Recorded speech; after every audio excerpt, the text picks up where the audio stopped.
আসলে আল্লাহ পাক রব্বুল আলামিন যাদেরকে কোরআন ও হাদিসের ইলম দান করেন, কোরআন ও হাদিসের ইলম যার মধ্যে আছে, তার কারণ কোরআন ও হাদিস এটা হলো আসমানের ইলম,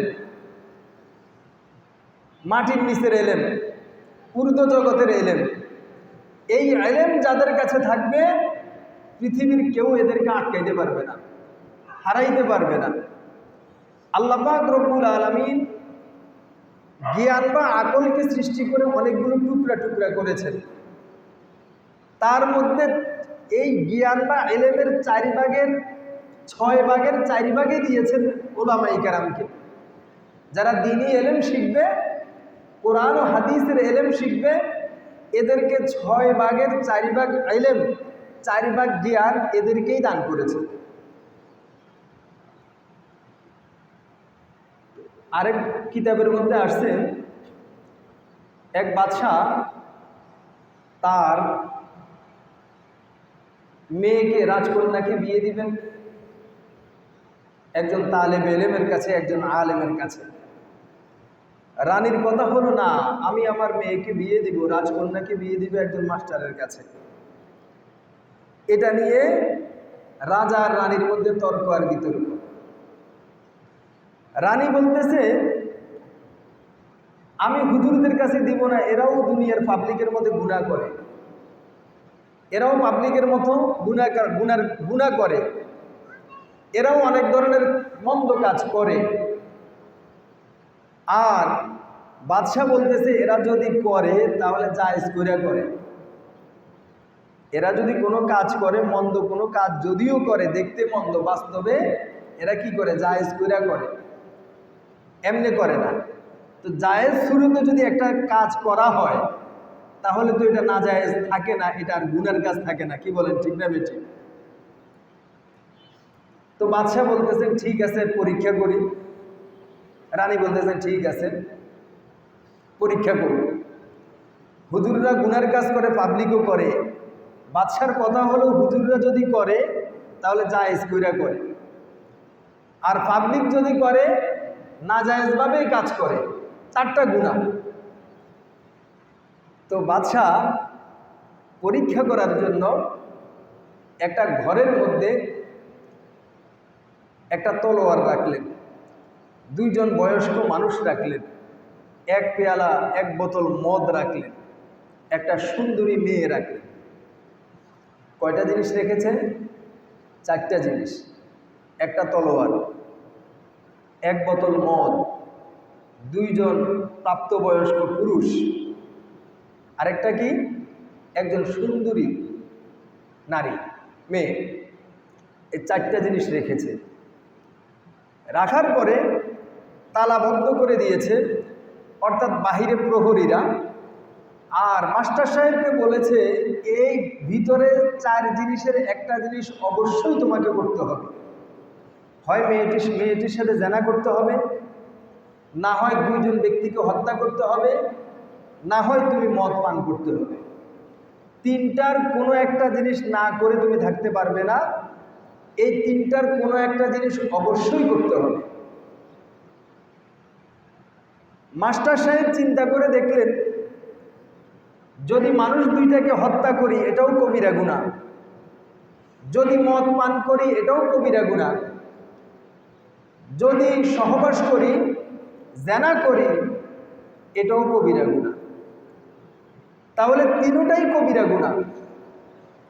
কিন্তু যদি মানুষকে হত্যা করি তাহলে কবিরা গুনাহ, দুনিয়ার শাস্তি হচ্ছে হত্যার বদলায় হত্যা, হত্যার পরিবর্তে হত্যা।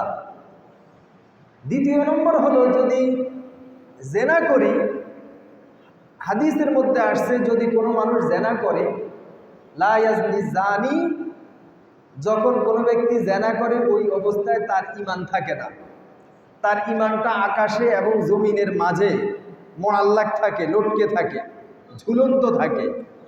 আল্লাহ না করুক, ওই অবস্থায় যদি জেনাকারীর মৃত্যু হয়, তাহলে একজন কাফের এন্তেকাল করলে যেই অবস্থা হবে, ওই জেনাকারী জেনা অবস্থায় যদি তার এন্তেকাল হয়, তারও সেই অবস্থা হবে। অর্থাৎ একজন মুশরিকের যেই অবস্থা হবে, একজন জেনাকারীরও ওই একই অবস্থা হবে, জেনা অবস্থায় যদি তার ইন্তেকাল হয়। কিন্তু জেনা করা শেষ, তাহলে আবার তার উপরে তার ভিতরে ইমানটা চলে আসে। জেনার জন্য যে গুনাহ সেটা তো হবেই, কিন্তু ইমানটা এত আত্মমর্যাদাশীল। ইমান এটা মানুষের সবচেয়ে বড় দামি জিনিস। এই ইমানের কারণে সারা জীবন যদি আমি আর আপনি গুনাহ করি, যদি একটু ইমান থাকে, তাহলে একদিন না একদিন আমাদের ঠিকানা হবে জান্নাত। তাহলে এই ইমানটা কত দামি। আর একজন মানুষ যদি দুনিয়ার সমস্ত নেক আমল করে, বিলিয়ন বিলিয়ন টাকা পয়সা মানুষকে দান সদকা করে, রাস্তাঘাট বানিয়ে দেয়, মসজিদ মাদ্রাসা বানিয়ে দেয়, অবারিত হস্তে মানুষকে দান সদকা করে, কিন্তু তার ইমান নাই, কিয়ামতের ময়দানে তার এই সমস্ত দান সদকার কোনো মূল্য নেই। কোন জিনিসের কারণে? ইমান না থাকার কারণে। তাহলে ইমানটা এত দামি আর ইমান এত আত্মমর্যাদাশীল। যখন কোনো ব্যক্তি জেনা করে, বেবিচার করে, ওই সময় মানুষের ভিতরে ইমানটা থাকে না, সে চলে যায়, গিয়ে ঝুলন্ত অবস্থায় থাকে, কাজ কারবার শেষ পরে আবার আপনার ভিতরে আমার ভিতরে ইমানটা এসে ঢুকিয়ে যায়। তো ওই অবস্থায় যদি কোনো ব্যক্তি মারা যায়, কোনো নারী বা পুরুষ ইন্তেকাল করে, তাহলে সে ইমান হারা হয়ে দুনিয়ার থেকে গেল। কথা বুঝে আসছে? মানে ইমান পরে আসবে, ঝুলন্ত থাকে পরে আসবে, ফিরে আসবে। এখন মাস্টারে চিন্তা করলো, যদি আমি জেনা করি, আল্লাহ না করুক, জেনা অবস্থায় যদি আমার ইন্তেকাল হয়, তাহলে তো আমি বেঈমান হয়ে মারা যাব, তাহলে আমার দুনিয়াও শেষ, আখিরাতও শেষ। 3 নম্বর রইল মদ। মদ পান করা এটাও কবিরা গুনাহ, তবে দুনিয়ার শাস্তি হচ্ছে 80টা বেতের আঘাত। 80টা বেতের আঘাত। ইসলামী শাসন ব্যবস্থা যদি হয়, মদ পান করার শাস্তি হলো 80টা চাবুকের মাইর। বিচারকেরা এটা দিবেন, জল্লাদেরা, বিচারক বিচার করে দিবেন, জল্লাদে শাস্তিটা মারবে। তখন চিন্তা করলেন, তিনটাই কবিরা গুনাহ, তার মধ্যে সবচেয়ে হালকা গুনাহ হচ্ছে মদ পান করা। কারণ জেনা করলে ইমান চলে যাওয়ার কি আছে? সম্ভাবনা আছে। মানুষ হত্যা করলে কবিরা গুনাহ, আবার জানের বদলা জান, আমাকেও হত্যা করা হবে। আর যদি আমি 3 নম্বর কাজটা করি, মদ খাই, তাহলে কি হবে? আমার কবিরা গুনাহ হবে আর 80টা বেতার আঘাত হবে, আমি তো মরবো না। কিন্তু 3 কাজের 3টার যে কোনো একটা তো করতেই হবে, না করে কি নাই? কথা বলে না, উপায় নেই। এজন্য অনেকক্ষণ চিন্তা ভাবনা করলেন, করার পরে সিদ্ধান্ত নিলেন আমি মদে পান করি। মানুষ হত্যা করা এটা জঘন্য, জেনা করা এটা আরো জঘন্য, হালকা যেটা সেটার নাম হলো কি? মদ। এজন্য সে গড়গড় করে মদ পান করল। মদ যখন পান করেছে, তখন তো তার মধ্যে পাগলামি শুরু হয়ে গেছে, মাতলামি শুরু হয়ে গেছে। এই পাগলামির কারণে তার মনের মধ্যে আকাঙ্ক্ষা জাগ্রত হলো যে আমার সামনে এত সুন্দরী একজন নারী, এত সুন্দর একজন মেয়ে, তাকে আমি ভোগ না করে কিভাবে থাকতে পারি? আর যদি তাকে ভোগ করতে যাই, তাহলে এই 2 জন বুড়া, 2 জন মুরব্বী, 2 জন প্রাপ্তবয়স্ক মানুষ, তাদের সামনে কিভাবে করি? সুতরাং তলোয়ার তো রাখাই আছে, এজন্য তলোয়ারটা নিয়ে তাদের 2 জনকে হত্যা করে ফেললো। এরপরে সে জেনা করলো। তো সবচেয়ে যে হালকা কাজ করেছে, এই হালকা কাজ করার মাধ্যমে সে বড় বড় আরো 2টা গুনার মধ্যে লিপ্ত হয়ে গেল। ওই 2 মুরব্বীকে হত্যা করছে, যেহেতু ওনারা দেখে ফেলবে, ওনাদের সামনে তো আর কি আসবে না? আবেগ আসবে না, প্রেম ভালোবাসা আসবে না। এজন্য আগে 2 জনকে হত্যা করে পরে জেনার মধ্যে লিপ্ত হয়েছে। আর আল্লাহর রাসূল বলেছেন, জান্নাতে প্রবেশ করবে না মুদমিনু খামরিন, যারা দুনিয়াতে নেশা করবে, নেশাগ্রস্ত হবে, চাই সেটা মদ হোক, ইয়াবা হোক, ট্যাবলেট হোক, যে কোনো নেশা আওয়ার বস্তু, যেটা নেশা করে এমন কোনো বস্তু যদি কোনো মুসলমান খায়, পান করে, সেবন করে অথবা ইনজেকশন নিয়ে নেয়, সে জান্নাতের গ্যারান্টি পাবে না।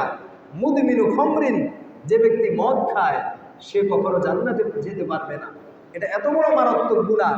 এজন্য সারা পৃথিবীর ইহুদি খ্রিস্টানরা তারা চেষ্টা করে মুসলিম রাষ্ট্রগুলোর মধ্যে অবাধে যেন মদ নিশা আওয়ার বস্তু যেন ঢুকিয়ে দিতে পারে। এজন্য সারা পৃথিবীর অমুসলিমেরা এই চেষ্টাটা করে। আমরা তো মনে করি অমুসলিমরা এরা মুসলমানের বন্ধু, মুসলমানদের বন্ধু না। দেখেন কাতার আমেরিকার বন্ধু, কাতার কার বন্ধু? আমেরিকার বন্ধু, ওই সুবাদে ইসরায়েলেরও বন্ধু। কিভাবে কাতারের উপর হামলা করে বসছে? মাত্র 6 ঘন্টার ভিতরে 6টা মুসলিম রাষ্ট্রের মধ্যে ইসরায়েল হামলা করছে। কাতারে করছে, সিরিয়াতে করছে, ইয়ামানে করছে, ফিলিস্তিনে করছে, এরপরে তিউনিশিয়া, এটাও আমাদের একটা মুসলিম রাষ্ট্র। এই তিউনিশিয়ার উপকূলে হামলা করছে। সন্দেহভাজন কে জানে সেখানে আছে এই কথা বলে। মাত্র 80 লক্ষের মতো ইহুদি সারা পৃথিবীটাকে কাঁপাচ্ছে, কাঁপিয়ে দিচ্ছে। অথচ আল্লাহ পাক সমস্ত সম্পদ সব কিছু আমাদের মুসলমানদেরকে দিয়েছে। মুসলমানদেরকে ছাড়া পৃথিবী অচল। হুরমুজ প্রণালী যদি আমরা বন্ধ করে দিই তাহলে পৃথিবী অচল। সুয়েজ খাল যদি আমরা বন্ধ করে দিই পৃথিবী অচল। তেল যদি আমরা বন্ধ করে দিই পৃথিবী অচল। স্বর্ণ যদি আমরা বন্ধ করে দিই পৃথিবীর ব্যবসা বাণিজ্য অচল। সব কিছু আল্লাহ পাক মুসলমানদেরকে দিয়েছেন। মুসলমানদের কিসের অভাব? ইমানি শক্তির অভাব। ইমানি শক্তির অভাব। যদি আবার আমরা ঘুরে দাঁড়াই যে আমরা মুসলমান, যদি মরি তাহলে শহীদ, আর যদি বেঁচে থাকি আমরা গাজী, সারা পৃথিবীর অমুসলিমেরা আমাদের পায়ের নিচে সেজদা করতে, আমাদের সামনে মাথা নত করতে বাধ্য হবে। শুধু এই অনুভূতিটা আমাদের মধ্যে একটু জাগ্রত করতে হবে। তো যারা মাদক সেবন করবে এরা জান্নাতের গ্রাণও পাবে না। কিন্তু আল্লাহ পাক রব্বুল আলামিন এজন্য যে আমাদেরকে মাহরুম করবেন তা না। আল্লাহ পাক বলেছেন তোমরা জান্নাতে আসো, জান্নাতে কি ধরনের মদ পান করবা, মদের নহর, শরাবের নহর, সব কিছু আমি জান্নাতের মধ্যে দিয়ে রাখছি। তোমরা এখানে সব কিছু খাইবা, শুধু দুনিয়াতে নিষিদ্ধ। জান্নাতের মধ্যে মদ নিষেধ না। তখন আল্লাহ আমাদের জন্য উন্মুক্ত করে দিবেন, আমরা যা ইচ্ছা মনে যা আসবে তাই করতে পারব। তো এজন্য মাদক যদি মুসলিম যুবকদেরকে খাইয়ে দেওয়া যায় ইমানি শক্তি হ্রাস হয়ে যাবে, ইমানি শক্তি থাকবে না। মোবাইলের মধ্যে যদি মুসলিম যুবকদেরকে আসক্ত করা যায় ইমানি শক্তি আর থাকবে না।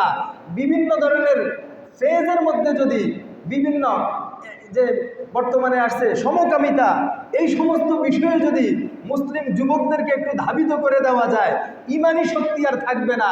এজন্য অমুসলিমদের সবচেয়ে বড় হাতিয়ার হলো এটা যে কিভাবে মুসলিম রাষ্ট্রগুলোর মধ্যে মাদককে আরো সহজলভ্য করতে পারে, কিভাবে সমকামিতাকে আরো সহজলভ্য করে দিবে। এজন্য তারা ফিকির করতেছে। এই ফিকিরের মাধ্যমে মুসলিম যুব সমাজকে তারা ধ্বংস করার পায় তারা করতেছে। এখন মাস্টার সাহেবে কি করছে? সবচেয়ে হালকা যেটা মদ, এটা তো হালকাটা পান করছে। পান করে এক পর্যায়ে 2 জন মানুষকে হত্যা করলো। আবার কি করছে? ওই জেনা করা নাজায়েজ, হারাম, ইমান থাকবে না, ওই জেনাটাও শেষ পর্যন্ত করে বসছে। পরবর্তীতে বাদশাহ বলল এর তো পরীক্ষা শেষ। এরপরে একজন হুজুরকে এক রুমের মধ্যে দিল। সেখানে একটা তলোয়ার রাখা হয়েছে। কি রাখা হয়েছে জোরে বলেন? একটা তলোয়ার। 2 জন প্রাপ্তবয়স্ক মানুষ, একটা মদের পেয়ালা, একজন সুন্দরী নারী। আবার বলেন, একটা তলোয়ার, এরপরে 2 জন প্রাপ্তবয়স্ক মানুষ, এরপরে এক পেয়ালা মদ, এরপরে একজন সুন্দরী নারী। 4 জিনিস রেখে তাকে ভিতরে ঢুকিয়ে দেওয়া হলো। বলা হলো এখানের এই 3 জিনিসের কোনো একটা অবশ্যই তোমাকে করতে হবে। হয় 2 জন বৃদ্ধ মানুষ, বয়স্ক মানুষ, এদেরকে হত্যা করতে হবে, না হয় মদ পান করতে হবে, না হয় জানা করতে হবে। এই মেয়ের সাথে কি করতে হবে? মিলিত হতে হবে। এই 3টার কোনো একটা কাজ না করে তুমি বের হতে পারবা। এখন হুজুরে চিন্তা করলো মানুষ হত্যা করা এটাও গুনাহ, জেনা করা এটাও গুনাহ, মদ পান করা এটাও গুনাহ, 3টাই মারাত্মক। এখন আমাকে করতে হবে এমনভাবে যেন গুনাহ না হয়, গুনাহ না হয় এমন ব্যবস্থা করতে হবে। অনেকক্ষণ চিন্তা ভাবনা করে হুজুরের তলোয়ারটা হাতে নিল, তলোয়ারটা হাতে নিয়ে ফট করে গিয়ে মেয়েটার গলার মধ্যে ধরল যে দুইজন প্রাপ্তবয়স্ক লোক সাক্ষী আছে, আমি তোমাকে বিয়ে করলাম, বলো কবুল।